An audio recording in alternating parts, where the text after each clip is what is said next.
రజనీకర మోహన బింబము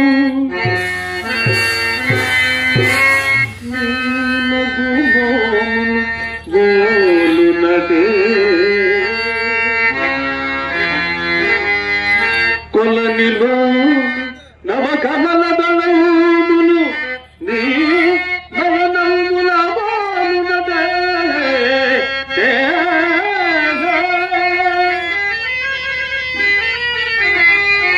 ఎచట చూచిన ఎచట చేగిన నీ రూపమదే కనిపించినదే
ఈ పూట పూర్తిగా ముస్తాబైన ఏమిటో కథ.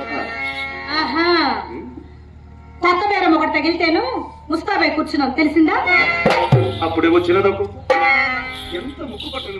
అవునులేండి, ఎవరి మాటలు వారికి ఇంపుగానే ఉండను.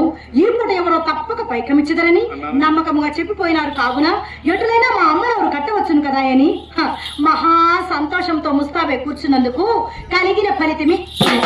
ఆయన అది ఏ పాపమో గాని నీ మగవారు మా ఆడువారిని అసలు నమ్మనే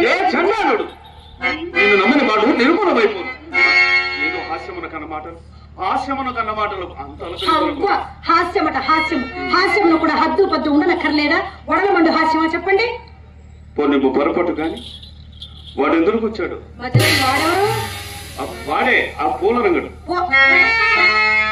పూల రంగడా? అటువంటి వాడెవరు మా ఇంటికే రాలేదు. సుబ్బారావు ఆ సంగతి నీకెవరు చెప్పారండి? నేను చూసిన వీధి గుమ్మంలో వచ్చిన మీ అమ్మ గంటపడవలసి కూర్చున్నది. పెరటి గుమ్మం గడప వచ్చేసరికి అతను ఏం చేశాడో తెలుసా? తనాలను తలుపు తెరుచుకుని బలాలుడు బయటకు వచ్చాడు. ఆ పాటున్న నన్ను చూసి అతన్ని చూసి నేను తెల్లబోయినాను. అంతటితో అతనికి అనుమానం కలుపుకుంటున్నట్లు కోడిగమలాడుచూ కొంత దూరం గంట కూడా వెళ్ళవలసి వచ్చింది. ఏమండి, ఎలాగో కోడిగమలాడుచూ కొంత దూరం వెంట వెళ్లి సాగనంపే వచ్చారుగా, మరి ఇందులో కేతించితిరి సుబ్బారావు గారు అని మీరే ఆయన అడగలేకపోయారా? అడిగినా ఏం చెప్పాడు? మేడం కావలసి వచ్చినా అని చెప్పినాడు. మరి చెప్పినాడు కదండి, మీ సందేహం ఏమిటి? నా సందేహమా?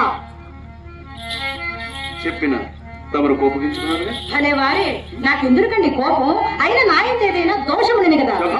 అదే మాట. ఇదిగో ఎప్పుడు చెప్పేదను, మేడం కొరకు వచ్చిన వారు విచ్చలవిడిగా వీధి గుమ్మను పోక అదరసు బెదరసు పెరటి